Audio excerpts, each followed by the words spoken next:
بہت ضروری ہے کہ ہم ان خواتین کے کردار کے حوالے سے بھی بات کریں کہ جنہوں نے جو واقعہ کربلا میں امام حسین کو جنہوں نے بہت سپورٹ کیا. تو اگر میں ذرا ان کی بات کروں، ان کے اپنے گھرانے کی تو خواتین ہیں ہی، لیکن ادر دین دیٹ اگر ہم بات کریں تو بسم اللہ الرحمن الرحیم. اللہم صلی علی محمد وعلی آل محمد وعجل فرجہم اجمعین.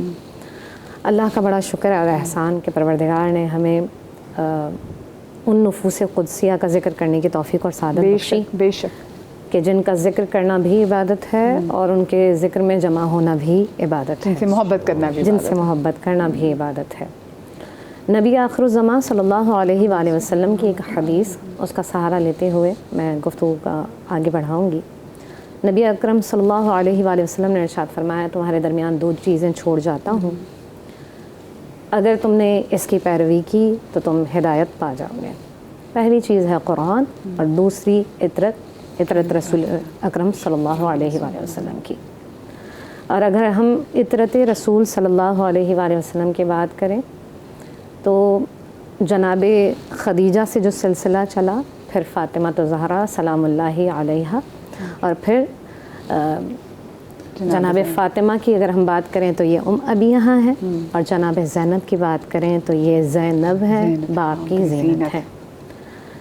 ان جناب زینب کی اگر میں بات کروں تو یہ شریکہ امام حسین ہیں، بے شک عقیلہ بنی ہاشم بھی ہیں. بے شک. اور جس جانب آپ نے اشارہ کیا تھا کہ ہم کہیں نہ کہیں کچھ نہ کچھ چیزیں اسکپ کرتے ہیں اور آگے بڑھ جاتے ہیں، تو یقین مانیے کہ یہ ہم اپنے بچوں کے ساتھ بھی ناانصافی کرتے ہیں اور خود اپنے ذات کے ساتھ بھی ناانصافی کرتے ہیں. اس کی سب سے بڑی وجہ یہ ہے کہ جب تک بچے کو صحیح راستہ پتہ نہیں ہوگا وہ اس راستے کو اختیار نہیں کر سکتا. آپ نے راستہ بتایا کہ بیٹے یہ راستہ ہے، اور ایک بیچ کا راستہ آپ نے اسکپ کیا اور پھر آگے راستے کی طرف بڑھ گئے، تو وہ بچہ راستہ نہیں پا سکتا ہے، بچہ راستے سے بھٹک جائے گا اور کنفیوز ہوگا.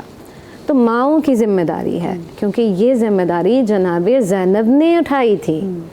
جناب زینب نے جب جناب علی کرم اللہ تعالی وجہہ الکریم کی بڑی مخالفت ہوئی تو اس مخالفت کو ختم کرنے میں جو جناب زینب کا کردار تھا اور جناب زینب کی جتنی اسٹوڈنٹس تھیں جن کا وہ کردار رہا اور جس طرح سے ان کی طالبات تیار ہوئی ہیں، وہ ہمیں کربلا کے اندر بھی نظر آتی ہیں، کربلا کے باہر بھی نظر آتی ہیں، اور مدینہ لوٹنے میں بھی نظر آتی ہیں.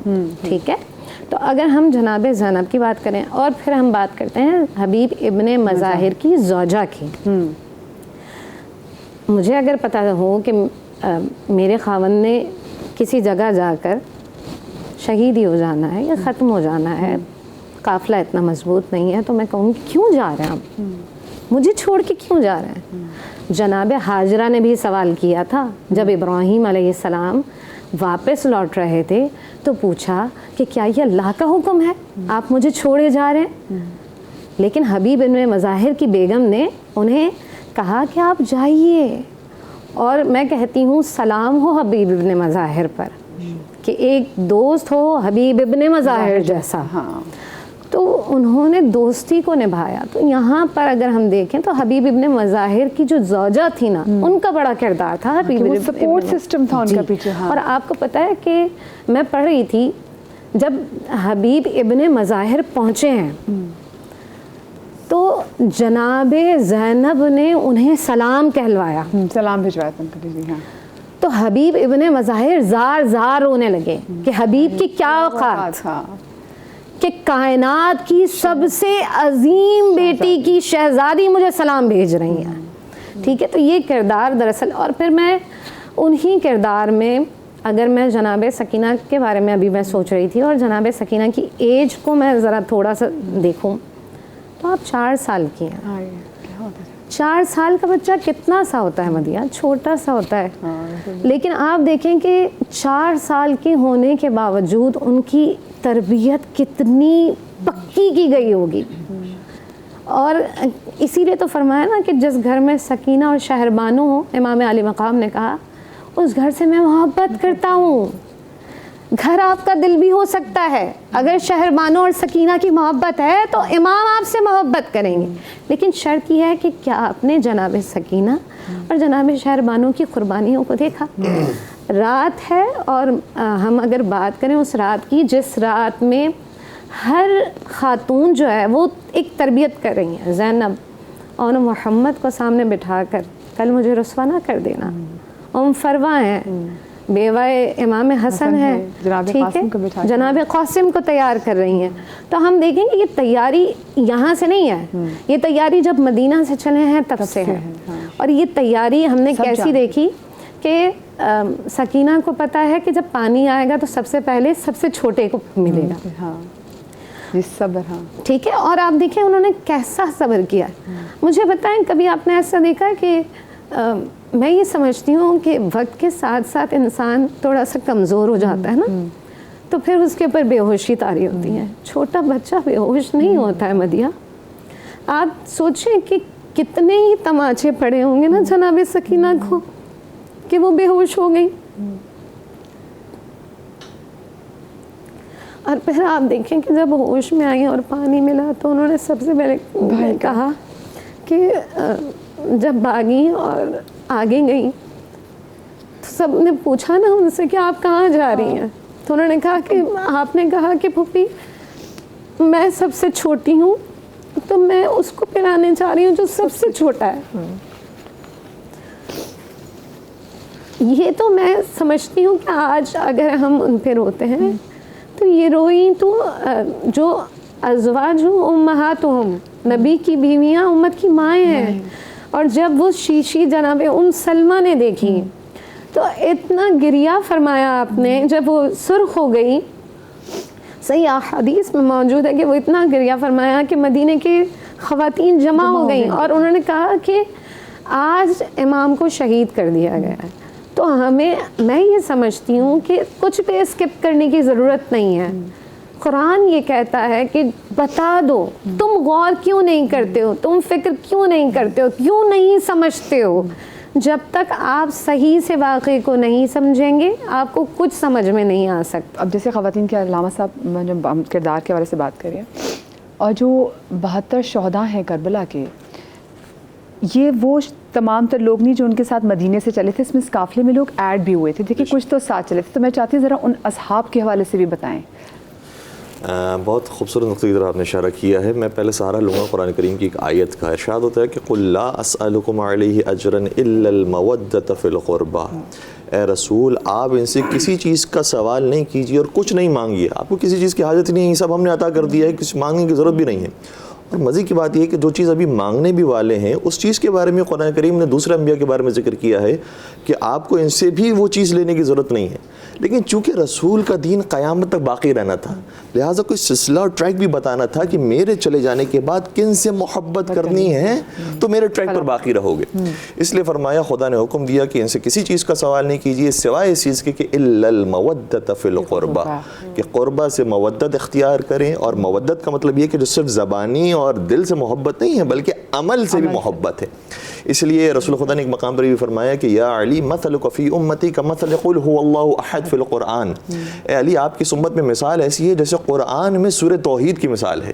جب 3 مرتبہ سورہ توحید پڑھا جاتا ہے تو پورے قرآن کا ثواب ملتا ہے. اسی طریقے سے اگر کوئی آپ سے زبان سے ہی محبت کرے, دل سے بھی محبت کرے اور عمل سے بھی محبت کرے تو اس کا کل ایمان مکمل ہو جاتا ہے. تو ظاہر سی بات ہے کل ایمان پر ایمان ہوگا اور کل ایمان کی اطاعت ہوگی تو پھر انسان کا بھی ایمان مکمل ہوگا. تو یہ پورا ٹریک بیان کیا گیا ہے. اب محبت کرنے والوں کے مختلف انداز ہیں, کچھ پہلے مرحلے کے اندر ہے, کچھ دوسرے مرحلے میں, کچھ 10ویں مرحلے میں, کچھ 9ویں مرحلے کے اندر, اور کچھ جو ہے وہ 100% ہیں, اس کے اندر کوئی کمپرومائز نہیں ہے. دیکھیں مدینہ کے اندر مولا حسین موجود ہیں اور سب کو معلوم ہے کہ خانوادہ رسالت جو مدینہ میں اتنے عرصے سے موجود تھا اب وہ چھوڑ کر جا رہا ہے. کتنے مدینہ والوں نے ساتھ دیا ہوں گے, دل ان کے بھی مولا حسین کے ساتھ, لیکن کتنا عمل کے اندر ساتھ دینے والے ہیں. پھر ہم دیکھتے ہیں دوسری طرف سے محبت کرنے والے جو کوفے کے اندر بعض افراد ہیں. کوفے کی جو پوری پاپولیشن ہے وہ تو 1 لاکھ افراد پر مشتمل تھی کہ جو ایسے مرد تھے کہ جو جنگ کرنے کے قابل تھے. ان میں سے 18,000 نے جناب مسلم عقیل کے ہاتھ پہ بیعت کی تھی, اور جو خط لکھنے والے تھے وہ 150 افراد تھے. تو اگر ہم میکسیمم بھی فگر لے لیں 18,000 تو بھی وہ 18% بنتے ہیں. انہوں نے بھی محبت کا اظہار کیا ہے, اور انہوں نے دل سے بڑھ کر زبان سے محبت کی ہے کہ آپ آئیے, ہم انتظار کر رہے ہیں. لیکن جب جان پر بات آ جاتی ہے تو بہت بڑے بڑے لوگ میدان چھوڑ کر چلے جاتے ہیں. رسول اللہ کے زمانے میں بہت سارے لوگ پیچھے ہٹ گئے تھے, تو اس لیے آسان نہیں ہوتا کہ اس موقع پر ثابت قدم کے ساتھ انسان رہے. تو آپ کا جب یہ سفر شروع ہوا ہے تو لوگوں کو اطلاع ملنا شروع ہوئی کہ آپ نے مدینہ سے مکہ کی طرف سفر اختیار کیا. 28 رجب کو آپ نے مدینہ چھوڑا, 3 شعبان کو آپ مکہ معظمہ میں تشریف لے گئے. مکہ میں بہت سارے لوگوں سے ملاقات ہوئی, اور پھر وہ سیزن ایسا تھا, موسم ایسا تھا کہ دنیا جہاں سے لوگ آہستہ سے حج کرنے کے لیے تشریف لا رہے تھے. تو بہت بڑی بڑی شخصیات سے آپ کی ملاقات ہوئی, یہاں تک کہ آپ نے دیکھ لیا, اور آپ نے باقاعدہ جناب ابن عباس سے بھی کہا ہے اور مختلف افراد سے کہا ہے کہ میں دیکھ رہا ہوں کہ حاجیوں کے لباس میں یزید نے قاتلوں کو بیچ دیا ہے. تو کہیں ایسا نہ ہو کہ مجھے خاموشی سے مار دیا جائے اور ٹیرر کر دیا جائے اور پتہ ہی نہ چلے کہ قاتل کون ہے.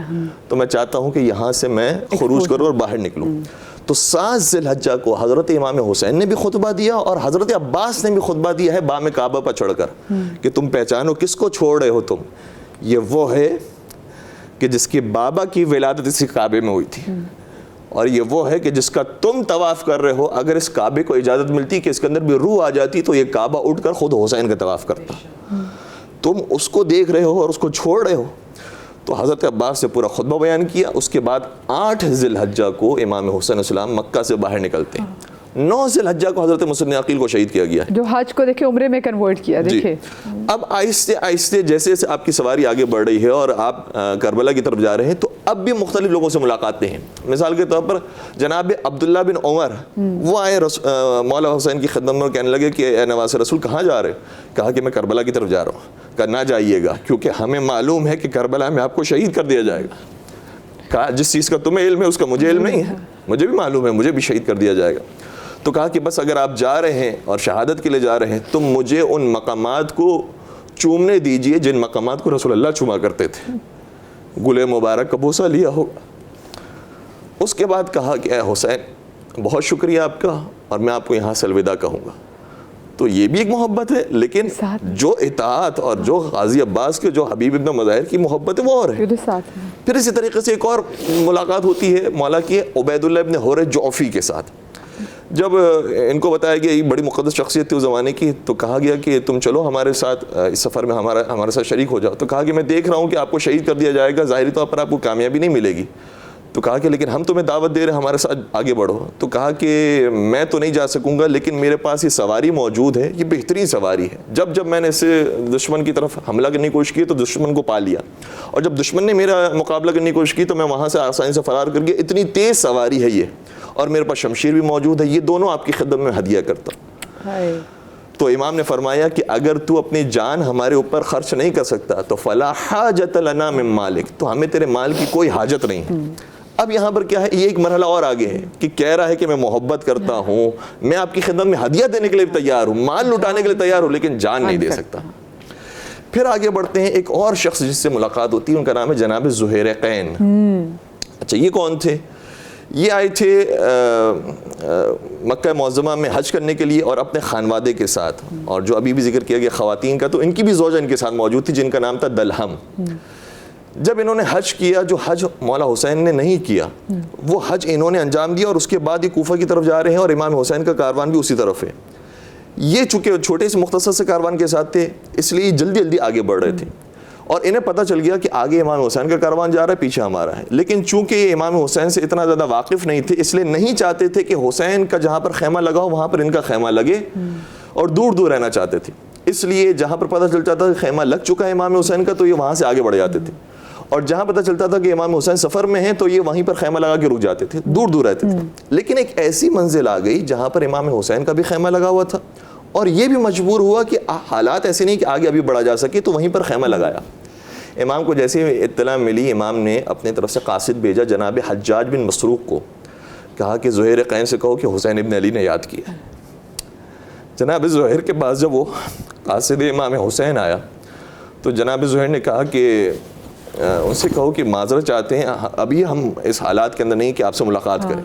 تو اس موقع پر زوجہ جناب زہیر نے کہا کہ اے زہیر تجھے کیا ہو گیا ہے, رسول کا بیٹا تجھے بلا رہا ہے. اور پھر بھی تو جواب نہیں دیتا, اٹھ کر بات تو سن لے کہ وہ کہنا کیا چاہتے ہیں. تو جناب زہیر کو تھوڑا حوصلہ ملا, اس لیے وہ پہنچے امام حسین کے خیمے میں. جب خیمے میں گئے تو پہلے تو بڑے پریشان تھے اور یہ سوچ رہے تھے کہ کیا ہوگا میرے ساتھ, لیکن کچھ ہی دیر کے بعد جب وہ واپس آئے تو بہت شاداب, بہت خوشحال تھے. تو زوجہ نے کہا کہ جس چہرے کے ساتھ گئے تھے اس چہرے کے ساتھ آئے نہیں ہو, ہوا کیا ہے؟ کہا کہ بس میں یہاں سے تجھ سے جدا ہوتا ہوں اور میں اپنے جو بھائی ہیں, جو میرے خاندان کے لوگ ہیں, میں ان سے کہتا ہوں کہ وہ تجھے کوفہ میں چھوڑ کر آئیں گے, میں حسین کے ساتھ جا رہا ہوں. کہا کہ کیا ہوا؟ پھر ساری باتیں جناب زہیر نے بیان کی, اور پھر جناب زہیر کی زوجہ نے کہا کہ مجھے معلوم ہے کہ تجھے شہادت نصیب ہوگی, اور جس کو یہ درجہ نصیب ہوتا ہے وہ شفاعت کا حق رکھتا ہے, تو میں درخواست کرتی ہوں کہ حسین کے نانا سے میری بھی شفاعت کر دینا.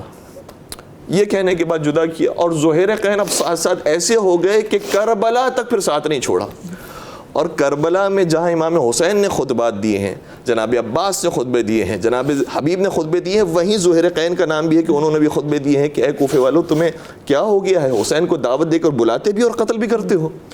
تمہیں کیا ہو گیا ہے کہ یہ رسول کا نواسہ ہے جس کے بارے میں اتنی احادیث ہیں, اور تمہارے درمیان وہ افراد بھی موجود ہیں جنہوں نے رسول کو بھی دیکھا تھا. جابر بن عبداللہ انصاری موجود ہیں, زید بن ارقم موجود ہیں, انس بن مالک موجود ہیں. تم ان سے پوچھ سکتے ہو کہ جو حسین کہہ رہے ہیں وہ سچ کہہ رہے ہیں, کیوں ساتھ نہیں دیتے ہو؟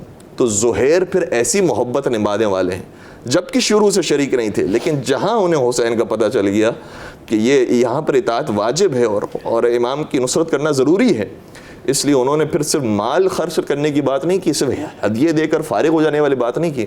ان کا اے حسین جہاں آپ ہیں وہاں ہم ہیں. لیکن پھر بھی زہیر نے اپنی زوجہ کو ودا کر دیا.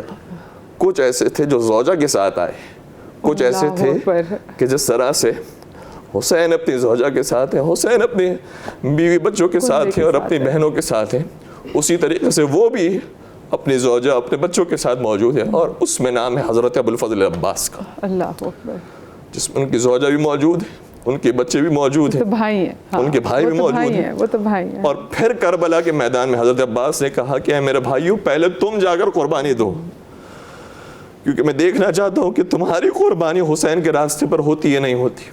تو پھر ایک ایک کر کے ان کے بھائی پہلے قربان ہوئے, اور پھر حضرت ابوالفضل عباس, اور وہ بھی اس خاطر کہ حسین کی بچی کے لیے پانی کی سبیل ہو جائے, وہ تشریف لے جاتے ہیں, اور دونوں ہاتھ کو قلم کر لیتے ہیں, لیکن کسی طریقے سے سرنڈر نہیں کرتے یزید کے سامنے, اور وہیں پر ان کی جام شہادت نوش فرماتے ہیں.